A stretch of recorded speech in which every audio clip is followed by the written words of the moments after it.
The Constitution of India, Preamble.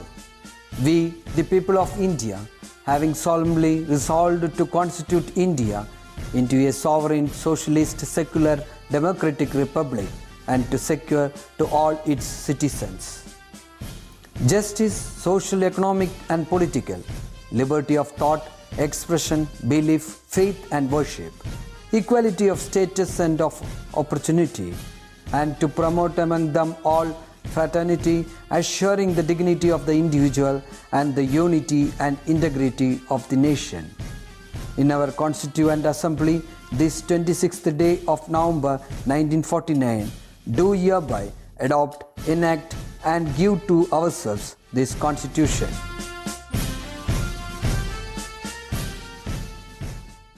Hello my dear students, welcome back to our social science class. അപ്പോൾ എല്ലാവർക്കും സുഖം തന്നെയല്ലേ? ഇപ്പോൾ teacher മെഡിറ്റേഷൻ്റെ കാര്യത്തെക്കുറിച്ച് ഒരു ക്ലാസ്സിൽ പറഞ്ഞിട്ടുണ്ടായിരുന്നു. എല്ലാവരും മെഡിറ്റേഷൻ ചെയ്യാറുണ്ടോ? ഇനി എന്തിനാണ് ഈ മെഡിറ്റേഷൻ ചെയ്യുന്നത്?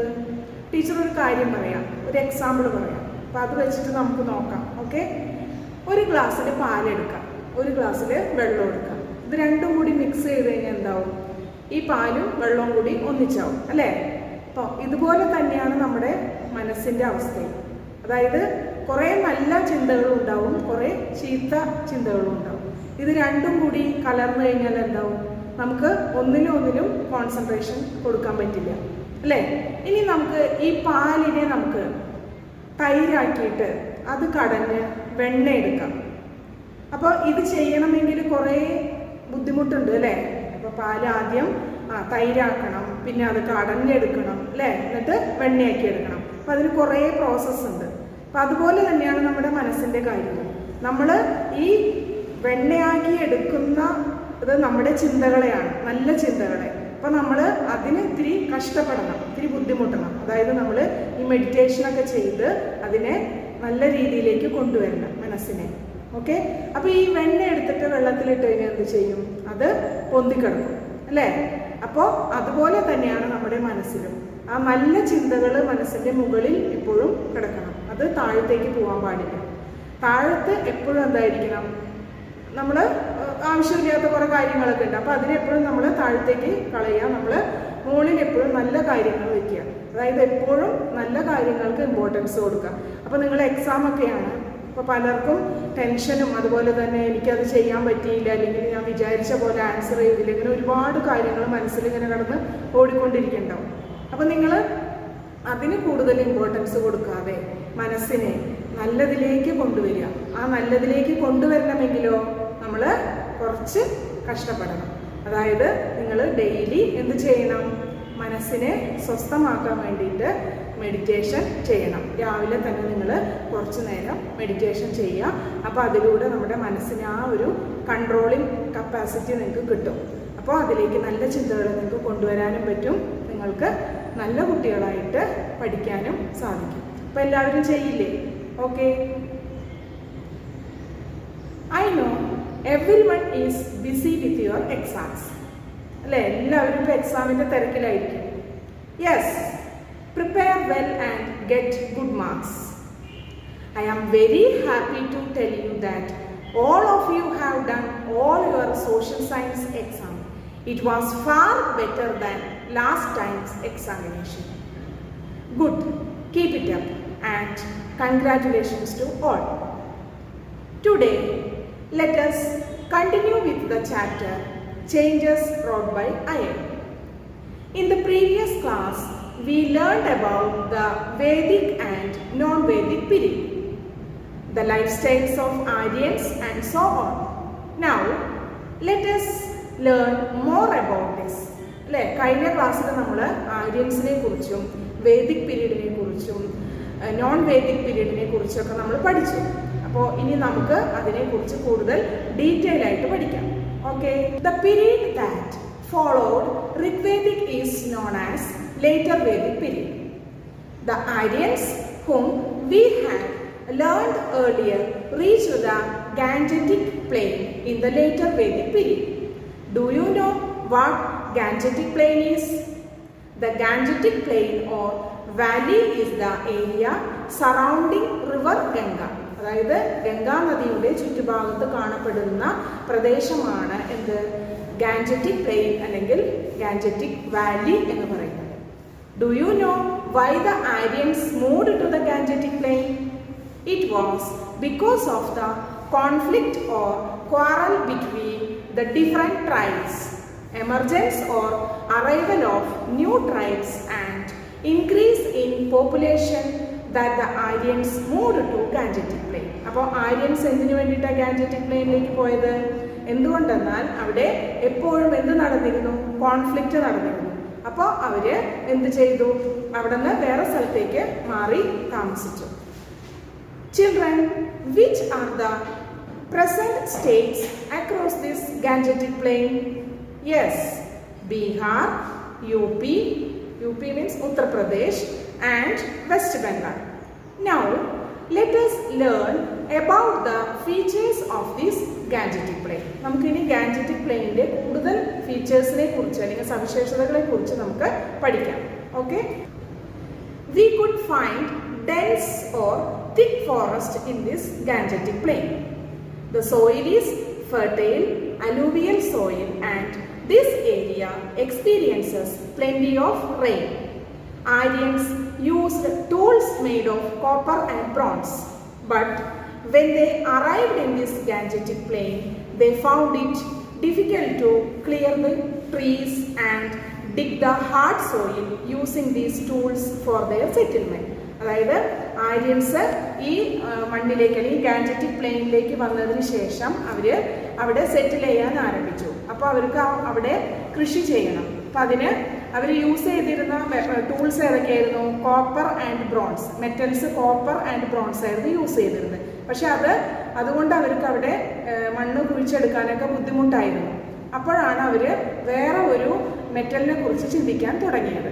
Okay, so they set fire to jungles for clearing the area, but still the stump പറഞ്ഞ മരക്കുറ്റി, ആ മരങ്ങൾ വെട്ടിയതിൻ്റെ ആ അടിഭാഗം, അതാണ് stump, was an obstruction for their way forward. So it was necessary for them to have a harder metal to make more effective tools and implements. അപ്പോൾ അവർ കൂടുതൽ ശക്തിയായിട്ടുള്ള ആയുധങ്ങൾ ഉണ്ടാക്കണമെങ്കിൽ ഹാർഡായിട്ടുള്ള മെറ്റൽ വേണമെന്ന് അവർ ചിന്തിക്കാൻ തുടങ്ങി. അപ്പോൾ അവർ എന്ത് ചെയ്തു? Which led to the invention of iron. അങ്ങനെയാണ് എന്ത് കണ്ടുപിടിച്ചത്? അയേൺ, ഇരുമ്പ് കണ്ടുപിടിക്കാനായിട്ട് അവർ ശ്രമിച്ചത്. Children, which metal do we use to make the tools used for felling trees and ploughing land? ഇപ്പം നമ്മൾ ഏത് മെറ്റലാണ് യൂസ് ചെയ്യുന്നത്? അല്ലേ, അയൺ തന്നെയല്ലേ. അപ്പം അയൺ ആണ് എന്ത് കൂടുതൽ ഹാർഡായിട്ടുള്ളത്. അപ്പം അതുകൊണ്ട് തന്നെ അവർ അയൺ കണ്ടുപിടിക്കാനുള്ള കാരണം അത് തന്നെയാണ്. Okay, it is iron. Iron is strong and hard, so it can be used for this purpose. അങ്ങനെയാണ് അവർ എന്ത് യൂസ് ചെയ്യാൻ തുടങ്ങിയത്? അയൺ യൂസ് ചെയ്യാൻ തുടങ്ങി. നമ്മുടെ ഈ ചാപ്റ്റർ തന്നെ എന്താണ്? Changes brought by iron. അതായത് അയൺ കൊണ്ടുവന്ന മാറ്റങ്ങളാണ്. ഈ അയൺ കൊണ്ടുവന്നതോട് കൂടിയിട്ടാണ് എന്ത് സംഭവിച്ചത്? അവര് കൃഷിയൊക്കെ ആരംഭിച്ച് അവിടെ settled life, Aryans settled life ആരംഭിച്ചത്. Okay, they used iron ploughs for tilling or digging the hard soil. Agriculture became the main occupation. This period in which iron implements were used is known as the Iron Age. We have learned that the Aryans were engaged in cattle rearing and cattle were considered to be the most important form of wealth. But later on they shifted from cattle to agriculture. Let us see the reason behind this change. The Aryans must have found favorable conditions for the starting of agriculture in the Gangetic Plain. Availability of water must have been a reason. When they shifted from cattle rearing to agriculture, there happened certain changes. Let us understand the changes. അപ്പോൾ എന്തൊക്കെ മാറ്റങ്ങളാണ് ഉണ്ടായതെന്ന് നമുക്ക് നോക്കാം. Okay, first one, the Aryans then started a settled life after the starting of agriculture. That is, they did not wander here or there. അതായത് അവർ settled life ആരംഭിച്ചതിന് ശേഷമാണ് agriculture start ചെയ്തത്. Now from where they get iron, ഇനി അവർക്ക് ആ കൃഷി തുടങ്ങാൻ വേണ്ട ഇരുമ്പ് എവിടെ നിന്നാണ് കിട്ടിയിട്ടുണ്ടായിരുന്നത്?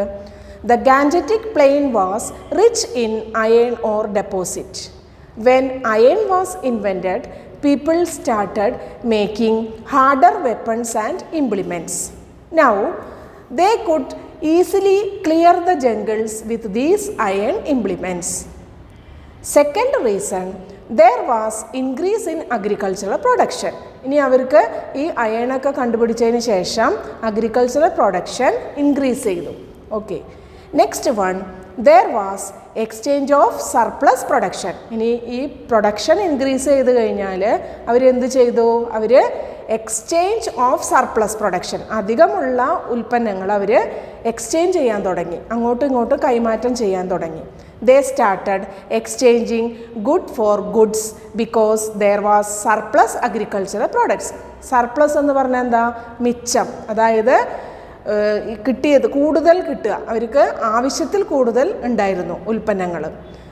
These were the after effects of the shifting from cattle rearing to agriculture. അപ്പോൾ ഇതാണ് എന്ത്? ഈ കാറ്റിൽ റിയറിംഗ് നിന്ന് അഗ്രികൾച്ചറിലേക്ക് വന്നപ്പോൾ ഉണ്ടായ മാറ്റങ്ങൾ, അല്ലെങ്കിൽ അവിടെ ഉണ്ടായ പ്രധാനപ്പെട്ട ഫീച്ചേഴ്സ് എന്ന് പറയുന്നത്. Is it clear? Now let us have a look at the changes in human life after the invention of iron and iron implements along the Gangetic Plain. You have learned in the previous class that the Aryans of Rigvedic period used greyware or earthenware. Here, the earthenware used by the people of later Vedic period is known as painted grey ware. അപ്പോൾ ഇവർ use ചെയ്തിരുന്നത് painted grey ware ആയിരുന്നു. Okay. Social life of the people changed when they started a settled life. അപ്പോൾ അവർ settled life ആരംഭിച്ചു കഴിഞ്ഞപ്പോൾ അവരുടെ social ലൈഫിലും ചേഞ്ച് ഉണ്ടായിരുന്നു. Okay. The society got divided into 4 based on occupations. Society 4ആയിട്ട് divide ചെയ്തിരുന്നു. എന്തിൻ്റെ ബേസിലായിരുന്നു? ഒക്യുപ്പേഷൻസ്. ഒക്യുപ്പേഷൻസ് എന്ന് പറയുന്നത് ജോലി, അല്ലേ? They were the Brahmins, the Kshatriyas, the Vaishyas and the Shudras. ഏതൊക്കെയായിരുന്നു ആ 4 sections? Brahmins, Kshatriyas, Vaishyas and the Shudras. Students, അപ്പോൾ ഈ വർണ്ണ സിസ്റ്റത്തെക്കുറിച്ച് കൂടുതൽ മനസ്സിലാക്കാൻ വേണ്ടിയിട്ട് നമുക്ക് ഒരു വീഡിയോ കണ്ടു നോക്കാം. Okay. The Hindu community in India is divided into thousands of castes and subcastes. The caste system originated during the Vedic period when the 4 Vedas were written. In Sanskrit, caste is known as Varna, which means color. Each Varna was based on the occupations of the people of that Varna. Indian society was largely divided into 4 Varnas. The Brahmins occupied the highest position in the caste system. They were scholars and teachers of the Vedas. They also played the role of priests. The Kshatriyas were warriors and rulers. They were in charge of defense and administration. The Vaishyas consisted of merchants and traders. The Shudras were placed at the lowest levels of the caste system. They performed manual jobs that were considered dirty by the higher castes. Over a period of time, the caste system became rigid as the status of an individual was determined by his birth in a particular caste and not by his profession. For instance, a child born in a Brahmin family was regarded a Brahmin. A person born in the other Varanas was not allowed to become a Brahmin even if he was well versed with the Vedas. This stratification or layering is known as ചാതുർവർണ്ണ്യം. ഇതിനെയാണ് ഈ stratification എന്ന് പറഞ്ഞാൽ ഈ വിഭജനം, ഈ സൊസൈറ്റിയിലുള്ള ഈ നാലായിട്ടുള്ള വിഭജനത്തെയാണ് അല്ലെങ്കിൽ ഈ 4 ഗ്രൂപ്പുകളെ പറയുന്ന പേരാണ് എന്ത്? ചാതുർവർണ്ണ്യ സിസ്റ്റം. അതായത് 4 വിഭാഗങ്ങൾ. അത് എന്തിൻ്റെ അടിസ്ഥാനത്തിലാണ്? ജാതിയുടെ അടിസ്ഥാനത്തിലും അതുപോലെ തന്നെ അവരുടെ ജോലിയുടെ അടിസ്ഥാനത്തിലുമാണ് വിഭജിച്ചിട്ടുണ്ടായിരുന്നത്. Brahmins, Kshatriyas, Vaishyas and Shudras. We have learned that during Rigvedic period people worshipped Indra, Varuna, Agni and so on. അല്ലേ, നമ്മൾ പഠിച്ചു കഴിഞ്ഞതാണ്. But in the later Vedic period their mode of worship, that is worshipping gods and goddesses changed. അപ്പോൾ പിന്നീട് വന്നപ്പോൾ എന്ത് സംഭവിച്ചു? ഇതിലൊക്കെ മാറ്റം സംഭവിച്ചു. എന്തായിരുന്നു അത്? People started performing yagas. അവർ യാഗങ്ങളൊക്കെ ചെയ്യാൻ തുടങ്ങി. That is animal sacrifice on a large scale. മൃഗബലിയൊക്കെ ചെയ്യാനായിട്ട് അവർ തുടങ്ങി, മൃഗങ്ങളെയൊക്കെ കൊല്ലാൻ തുടങ്ങി. Children, now you learn the type of worship and the classification of people as per the occupation in the later Vedic period. Okay, അപ്പോൾ ഈ later Vedic പീരീഡിൽ അവരുടെ സൊസൈറ്റിയിൽ ഉണ്ടായിരുന്ന മാറ്റങ്ങളാണ് നമ്മൾ പറയുന്നത്. വേദിക് പീരീഡിൽ നിന്നും വ്യത്യസ്തമായിട്ടായിരുന്നു ലേറ്റർ വേദിക് പീരീഡ്. അവരുടെ വർഷിപ്പും അതുപോലെ തന്നെ സൊസൈറ്റിയിലുള്ള അവരുടെ 4ആയിട്ടുള്ള ഡിവിഷൻസും. ഇനി കൂടുതലായിട്ടുള്ള ഡീറ്റെയിൽസ് നമുക്ക് നെക്സ്റ്റ് ക്ലാസ്സിൽ പഠിക്കാം. Okay, by.